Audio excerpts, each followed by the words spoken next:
Welcome, NFL football fans. It's that time again. Time for another edition of NFL Football Talk.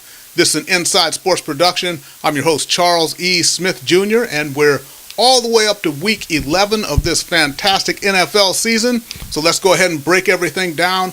A lot more changes, more injuries. There's going to be some quarterback changes. There was one of the coaches who got relieved of duty, so we'll talk about all of that. And also one more knucklehead of the week getting a 1-year ban for violation of the league's substance abuse policy. We'll talk about that as well.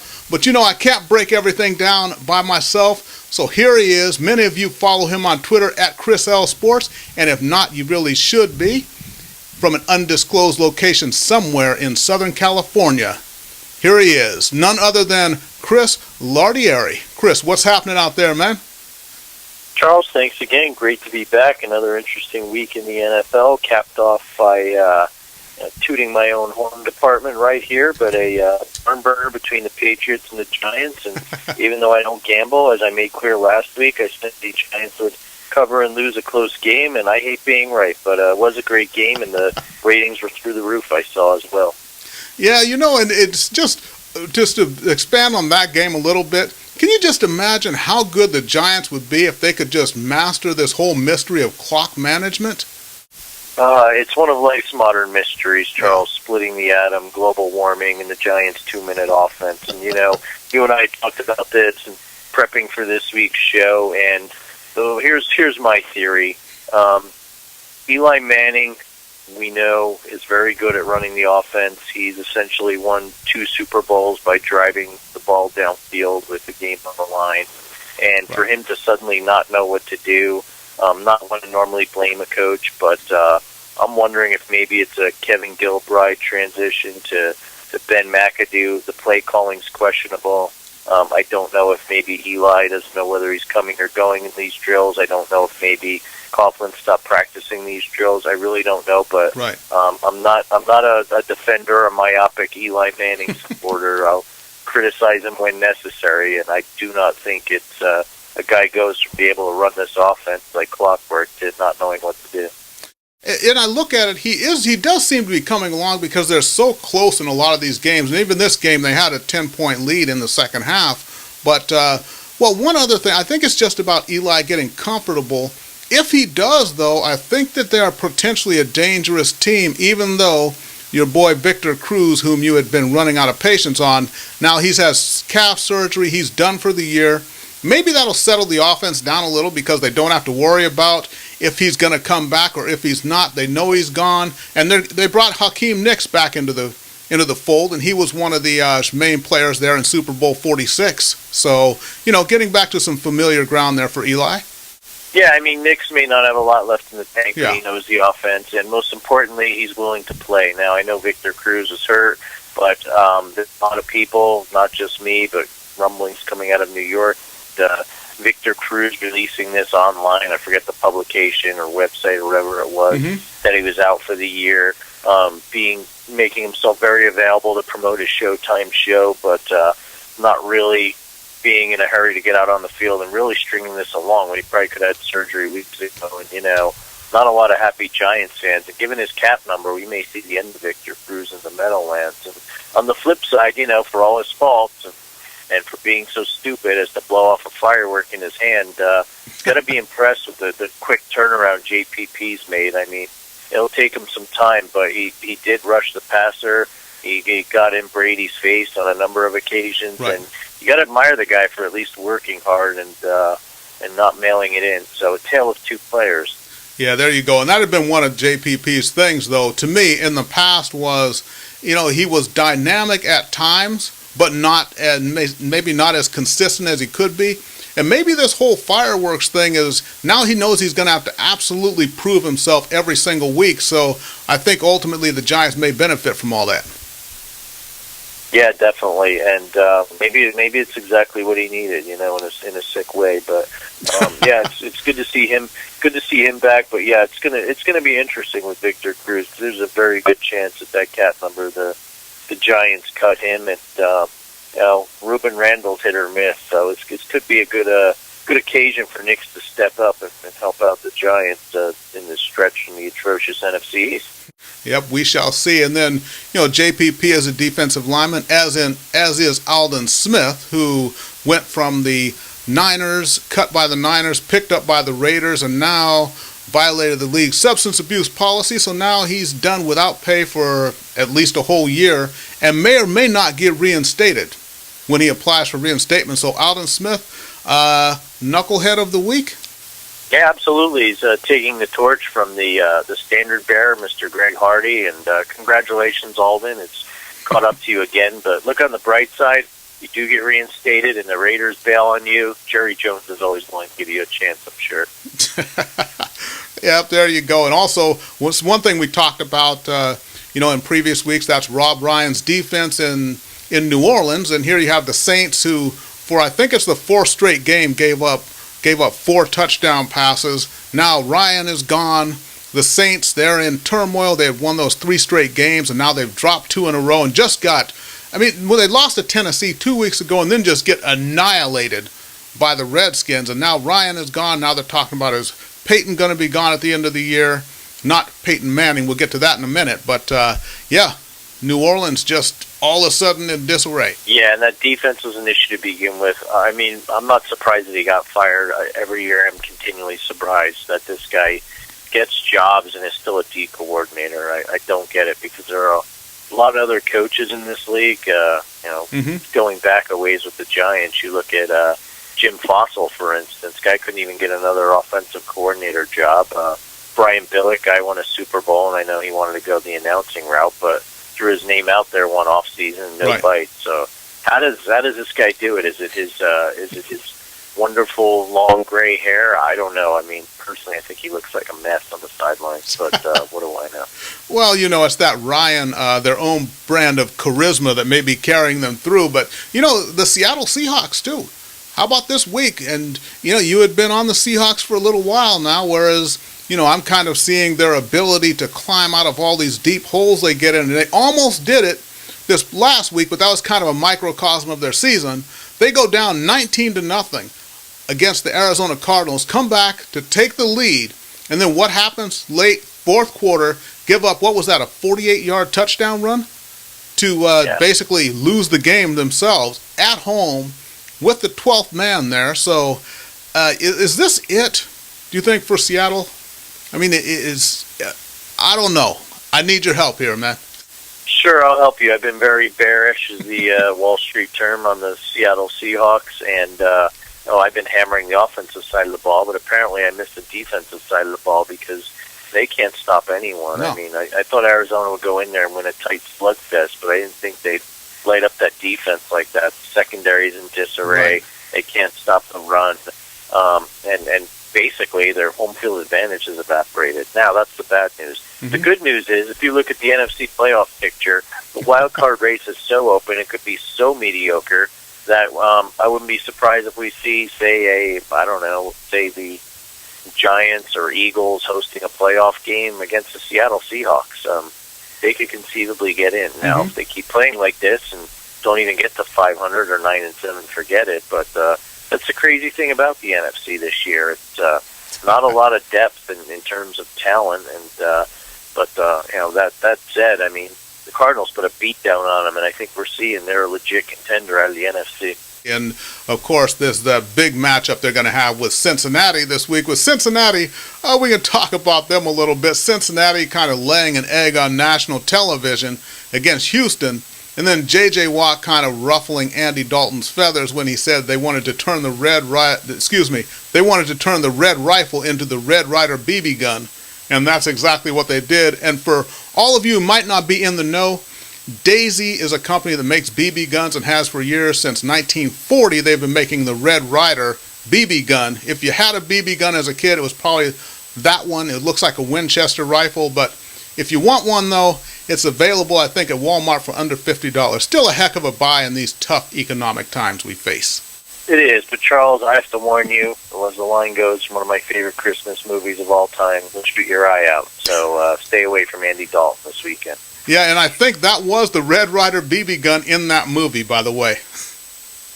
Sure was, and I think that was a little more effective than the Red whatever he is or was on Monday night. The only thing I could think of is with T.J. Yates coming into the game to relieve Hoyer.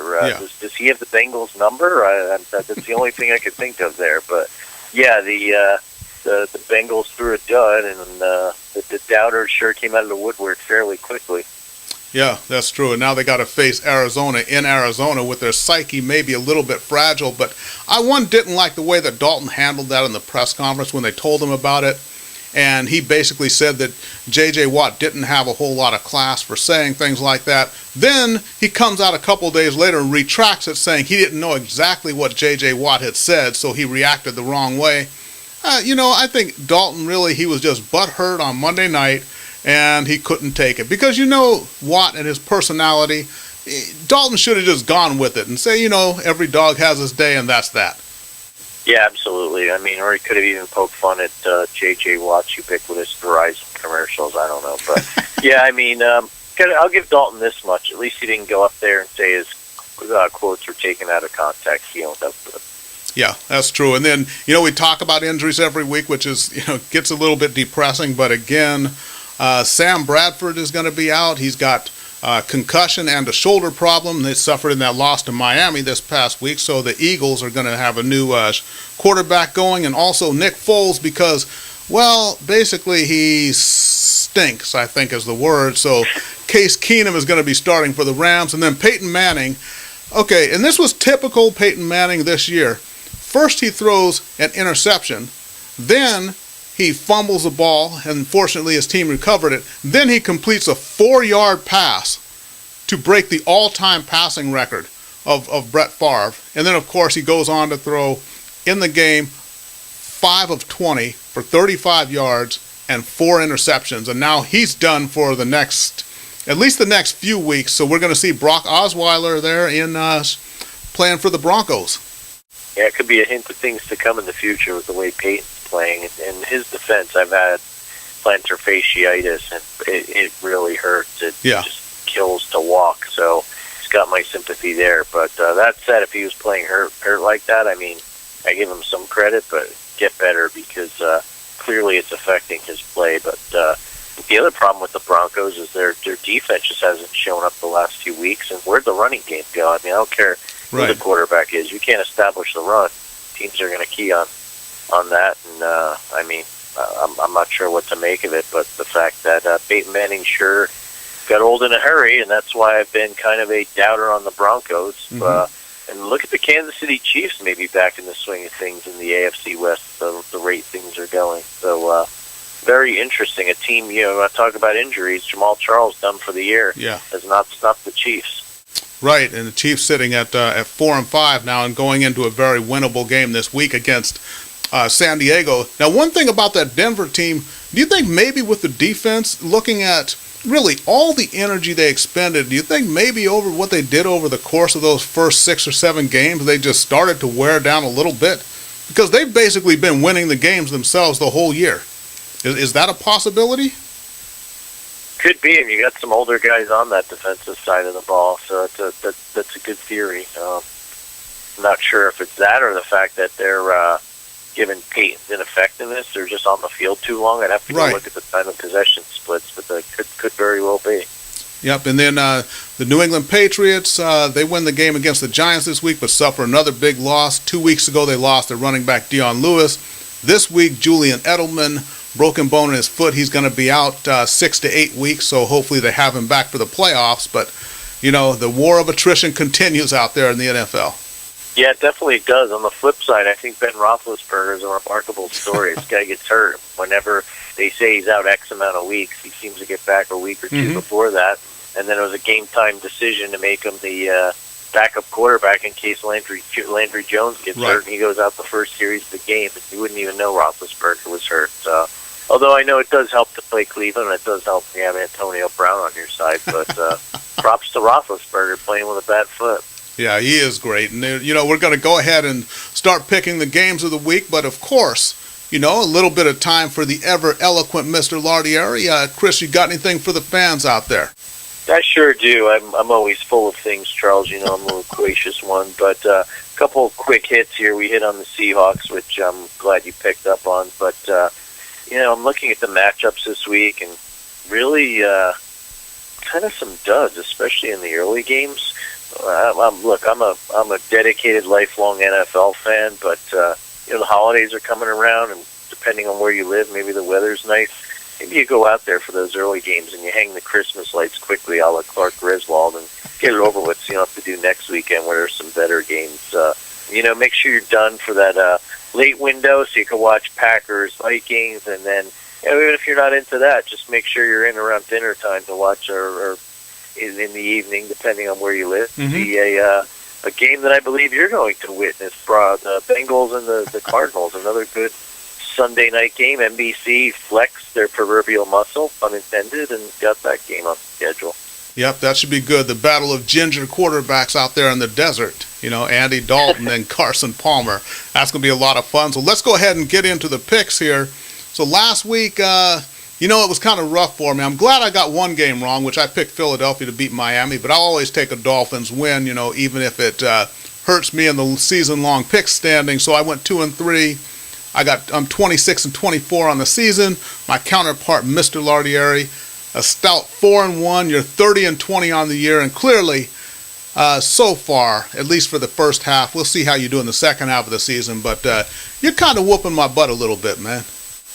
Yeah, we were even there for a while. I mean, I picked it up in the last couple weeks, but this is not an insurmountable lead. I could blow it on any week-to-week basis. If things continue, like Mark Sanchez entering the game, which was my lone loss last week, anything can happen. I mean, even just besides him, you look at all these backup quarterbacks that are now playing games. I heard last week in Vegas, 12 of the 14 underdogs covered, right. So they were definitely counting their money there. You just don't know week to week, and I think at the very least we're offering a public service announcement for the youth of America to not gamble on the NFL. Yeah, that's true. All right, so let's go ahead and get right into it. The return of Tony Romo. The Dallas Cowboys at 2-7 in Miami to face the 4-5 Dolphins. Of course, the Dolphins, they win this, they're back to 5-5, and they're at least creeping onto the fringes of the playoff hunt. For some reason, everybody thinks that the Cowboys can, run the table and finish at 9-7, or even get to 8-8 in that NFC East, which they still have Carolina, they've got Green Bay, they've got the New York Jets, they got Buffalo, they got Washington twice, they got this game against Miami. I don't see it happening, but we'll just dwell on this game here. How do you see this one? Miami coming off the big win last week, and the Cowboys getting their leader back. What do you think on this one? Miami's very up and down. Last week was a nice win for them over the Eagles. I think, unfortunately, they're walking into a potential buzzsaw named Tony Romo. Now, do I think it's because he's the greatest quarterback in the NFL? No, I think the guys that took his place while he was nursing his injury may have been some of the worst quarterbacks in the NFL. And the fact that they were still in almost every game that they played in bodes well for the Cowboys, because even Romo not at 100% is such an improvement over what they had. I think the team, from a psychological perspective, will really pick up from this. And Des Bryant will he'll run after some balls this week with the game on the line. I'm going to pick the Cowboys. That said, I'm with you. I think they've dug themselves such a hole that I think it's going to be really hard to get that playoff spot. Right, and that's one thing you talk about Des Bryant. That looked like the Des Bryant of old, of maybe a couple years ago, because if you look at that final Hail Mary that Castle threw, that was actually dead on the money if Bryant just leaps for the ball. And I think, too, if he leaps for the ball, he would have gotten that pass interference call, too. He would have either caught it or got the call that they needed. But, I think the refs looking at it, integrity of the game, it's like, hey, you got to at least make an effort. Don't just run down here thinking you're going to get a flag on the final play of the game. So, definitely. Yeah, I agree with you there, but I'm going to go ahead and think ups and downs, and I think Miami, I'm going to go with Miami this week, though. And they may well get lit up, as you say, but I'm going to go with the Dolphins. I think maybe getting a little bit of momentum off that win last week, playing at home. I'm going to say Dolphins this week, but I could very well be wrong, and the Dolphins might lose this game by 20 points. But it's going to show more about the Dolphins, I think, than the Cowboys this week. So I'm going to go with Miami. Alrighty, we disagree. I like it. Okay, and then the next game, the Broncos Denver Broncos, the Brock Osweiler era may officially begin here. They're playing in Chicago, and the Bears, who've been hibernating for most of the first half of the season, now they're suddenly showing signs of life. They're sitting at 4-5. Broncos going into Chicago, where Cutler has been looking a little bit stronger now, so I'm going to go ahead and pick I got to go with the Bears here. Osweiler is an unknown quantity. I think the Bears have new life here. They're playing at home in front of their fans. I'm going to go the Bears in this game. I'm going to agree with you. I really don't know what to expect or whether to trust Osweiler. Cutler's been playing better. The Bears as a whole are playing better. Like I hit on earlier, the Broncos can't run the ball. Their defense is starting to slow down, and I like what John Fox is doing in Chicago with some limited talent. So I think their nice little streak here continues. Yep, I think so. And once they're at 5-5, hey, tightens up the division race, and everybody likes that. So next game, Kansas City Chiefs, who have new life at 4-5, especially with all the turmoil going on there in Denver. That AFC West may start to open up.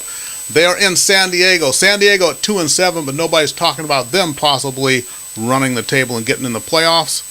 What do you think here? Kansas City minus Jamal Charles in San Diego to play Phillip Rivers, the San Diego Chargers, who are minus, 8 or 9 different guys. Yeah, I'm going with the Chiefs. I really think psychologically I'm starting to wonder if all these stories of the Chargers potentially moving to L.A. is wearing on the team.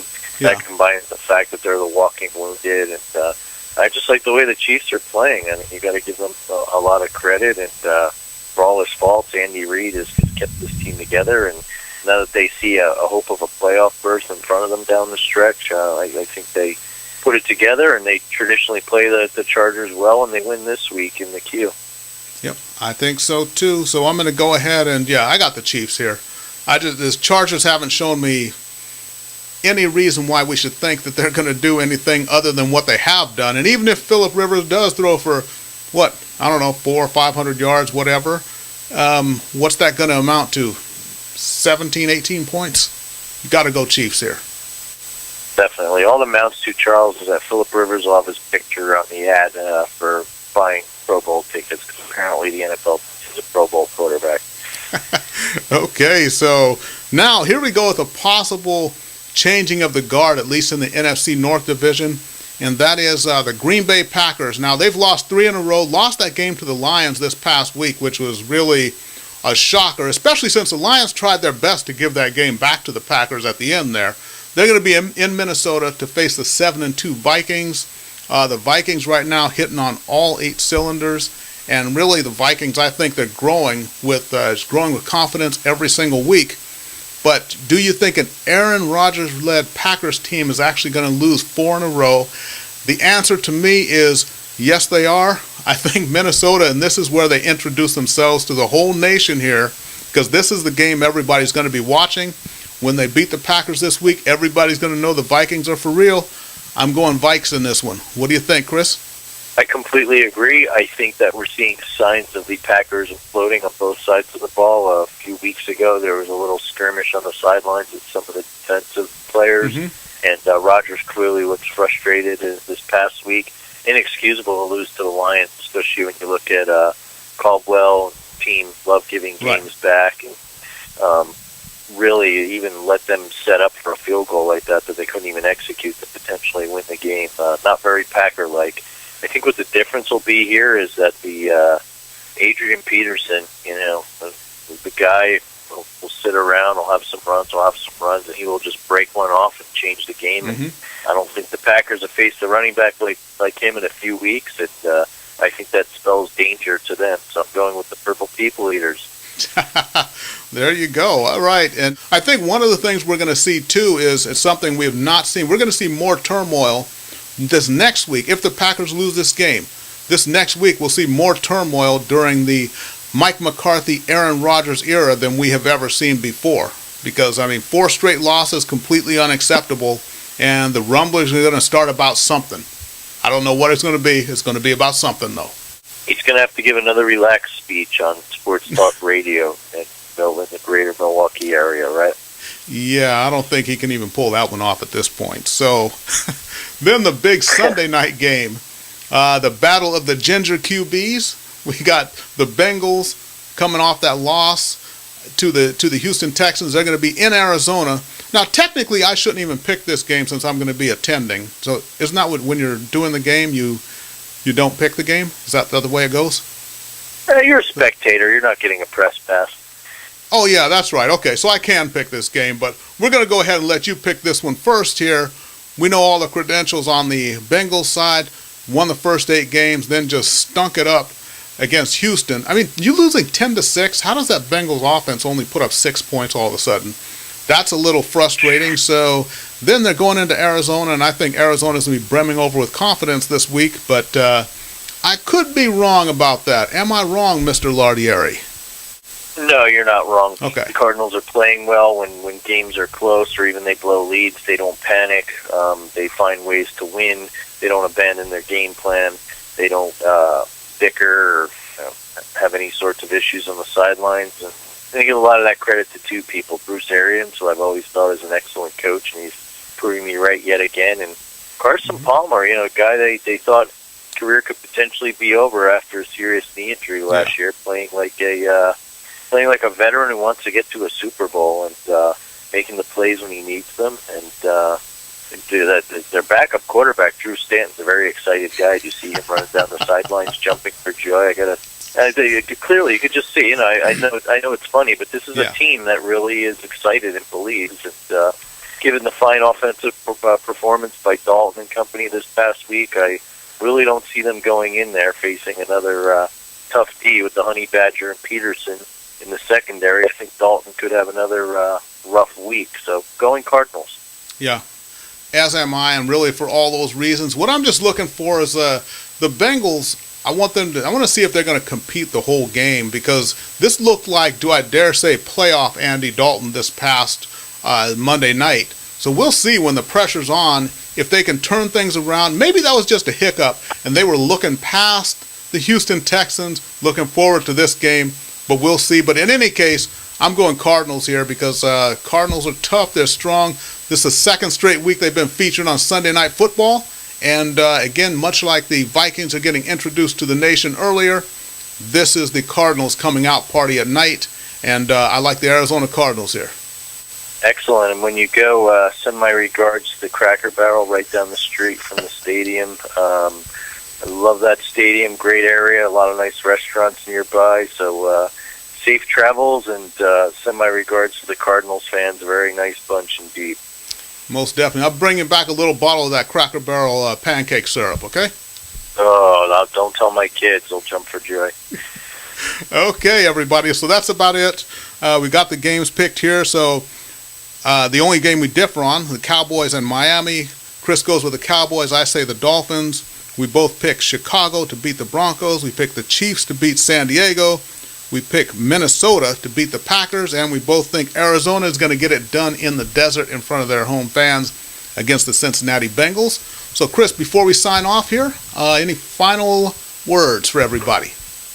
Yeah, real quick. I read something interesting today by Sam Farmer of the LA Times about how apparently our buddy Roger Goodell went to Yahoo headquarters up in the Bay Area and is talking about some sort of deal to stream the Thursday night games. I guess the Jaguars-Bills game from London was a success, depending on how they count or calculate these views, page hits, and so forth. But right. I think it's interesting. It's going to be a new phenomenon for the NFL. If you've got Sunday Ticket, you can watch that on the app. If you've got a Verizon cell phone, you can watch the prime time games as well as your whatever local games your network are carrying, and watch games on your phone. I mean, my son and I do it when we're out and about. I think it's a great idea, and I think this is a wave of the future. So much as I hammer Goodell, I must say he's getting ahead of the curve on this. Now, of course, there's got to be money involved. There's always a pocket lined with gold when deals like this. I'm sure they'll rip Yahoo off, but I digress. But anyway, interesting trend to note. The internetization or app, handheld deviceization of football is coming, and will we see an on-demand football viewing experience as well, where you pay for only the games you want? We shall see. Well, maybe so, but then there's another element, because you got to remember a big game like this Thursday's Jacksonville and Tennessee game is something that must be seen on a big 60-inch screen, though, right? Yeah, and you know what else? Even if you are able to stream it on this NFL app, I mean, it might blow out the internet. We could have some pipeline issues. I don't know if there's enough bandwidth to watch this game. It's really just could break all the records. Yeah, it's going to be a barn burner. Okay, everybody, remember, follow along on Twitter. You can follow me at The Inside Sports. You can follow Chris Lardieri at Chris L Sports. So for Mr. Lardieri, I'm Charles E. Smith Jr. We'll see everybody next week. Thank you for watching NFL football.